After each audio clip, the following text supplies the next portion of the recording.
Okay, so this is Vincent Galipeau. Not sure how to pronounce that. Hi, my name is Vincent. I'm starting to become a character artist in Montreal and would love your feedback on my most recent project. You have already reviewed my portfolio last year, so you can skip the katana. Also, the last project in my portfolio is something I did for school and must keep on my portfolio until my project is graded. You can have a look, but I don't think it represents my current skill level accurately. Let's take a look. Is it this one? Tiki Found Life. I mean, it's not bad. It's interesting. But yeah, let's take a look at the knight. Vincent. Nice, nice. Okay. This is a little bit of a nitpicky thing, but usually it was easier for helmets and armor pieces and all of these things to have engravings rather than things pushing forward, because these things would get like damaged very, very quickly, and it's easier to just like carve in. But I understand if you went that route. Okay. I'm not sure if it's the rendering that's killing it a little bit here, my friend, but some of the elements look a little bit wobbly. Again, I feel like you tried to sculpt everything. You probably tried to sculpt everything, and for hard surface stuff, one of the things that you need to do is you need to make sure that you have strong edges so that like metal feels like metal and not just like clay, right? Also, the rendering, this dark rendering is not helping us too much. I would expect to see more grain on the leather. I would expect to see more grain on the cloth. Here, let's go to substance real quick. So here, guys, this is both for cloth and for leather, right? So the problem with leather is that the default materials that we have here are very ugly. So for instance, this leather right here, you need to turn on the hide information. Okay, make sure you turn on the hide information in your letter so that you can actually see the letter pattern, and then make sure you tile this appropriately for the level or the size of your element, right, of your object. So we want to see a little bit of that. If the hide is too much, then you go to the hide information. You go here to the hide channel, and you can decrease the amount of hide information. But we do gotta see a little bit of that leather effect or the grain effect here on the elements. And again, same for cloth. If we look for this like denim fabric, right?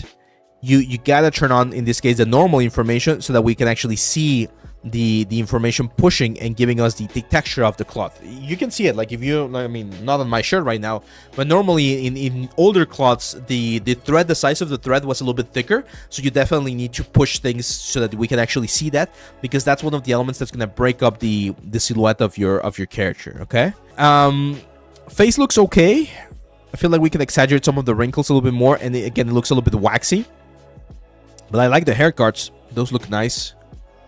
Yeah, I mean, this is good stuff, Vincent. I think if you could spend one extra week working on some of the textures just to really bring them to the level that we need, that would be great.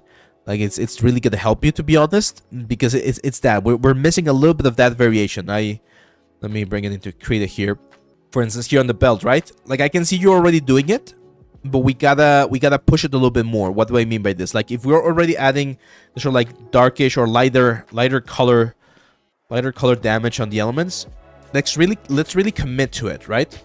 So on this like cut right there, let's really commit to damaging that part quite a bit, especially so that when we see it from afar, we can actually tell that there's the damage to the leather, right? So push that damage just a little bit, not too much, right? Like don't make the mistake that I always mention about the metal edgeware being like way too much, but we can definitely incorporate a little bit more damage on these areas. This is the stuff that I would definitely do by hand. Like I would not use generators or things to incorporate this damage. And same thing here on the metal. Remember, metal rusts quite a bit, right? So one of the things that we can do is we can start adding a little bit of rust or a little bit of like oily damage or something, just to break up the silhouette a bit more. For instance, this one we can set to something like an overlay.